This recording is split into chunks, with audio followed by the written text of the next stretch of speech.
Hindi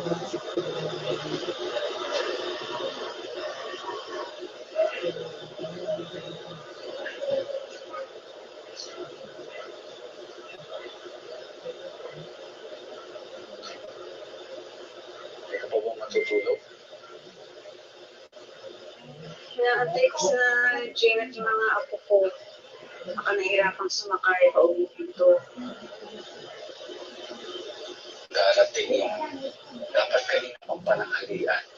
Sabi niya kasi kay Angge, dadalhin mo yung mga anak niya doon. Ay, matagal sila hindi nakakadalaw. Gusto ko na sila. Alas 9 na, malabo na yun.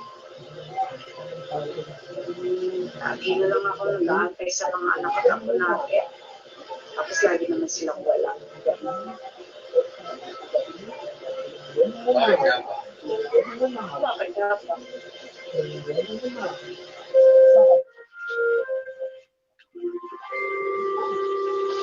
Kasi oh.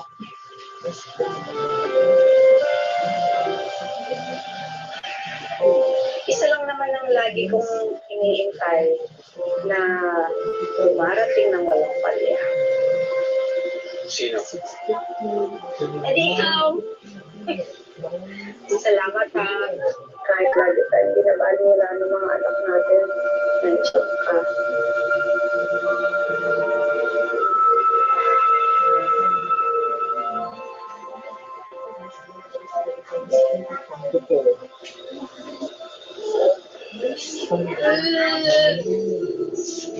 Lola!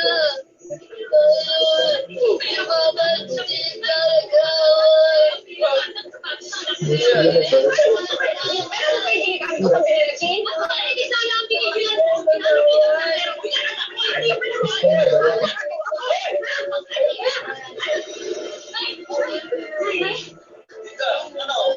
Okay lang ako. Kayong dalawa. Di pa tapos? Nakakaya sa kabubahan. Kasi, aga-aga nag-alasin ang sawa-awain mo. Uy, hindi kita inaway. Nagpapaalala lang ako sa anak mo. Nagpapaalala? Bakit ang dami mong kuda, ha? Ang dami mong sinasabi. Lasing-lasing ka lang paliw. Tama na. Uy, hindi ako baliw. Tama na. Tama na. Ako na yun. Hindi ako tinutulungan na namin. Ikaw, tama na! Walang natitirang respeto dyan sa mga katawan niyong dalawa. Isipin niyo naman ang tatay niyo. Ako, nananay niyo.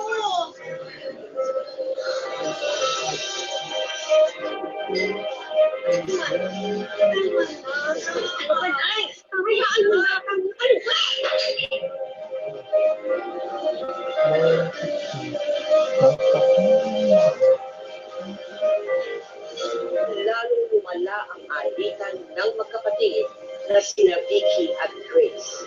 Sa mga pagkakataong nag-aaway-away ang kanyang mga anak, si Lida lagi ang pumapagitna sa mga anak. At dahil puro babae ang mga ito, tinawala ng katapusan ang mga pagsubok na dumarating. Hanggang sa pause. Ay, may klase ka, di ba? Sino to? Si Ronnie po.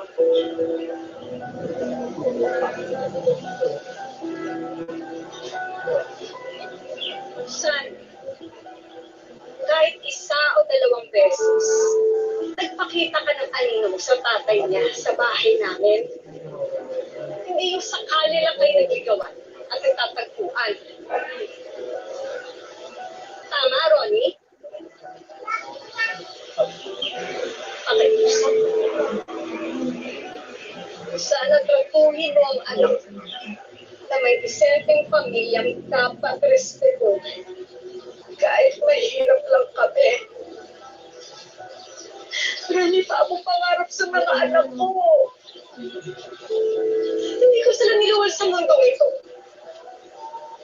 Inarugan, pinakain, pinag-aral, para lang lukuhin, gamitin at iwanan ang kung sino-sino mga lalaki. Maliwanag! Maliwanag!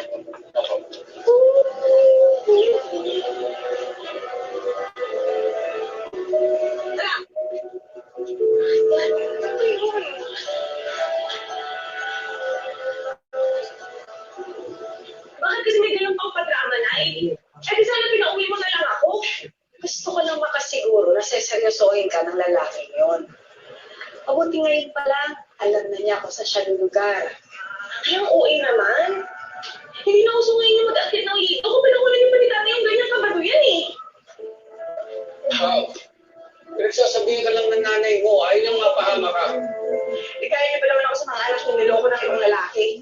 At hindi rin ako kasing lagi ng iba dyan. Na-unlimited yung boyfriend. Hoy, Pao. Nagpaparinig ka ba? Alin mo kusina? Pili. Ano ba? Problema mo? Nagpaparinig ako may problema?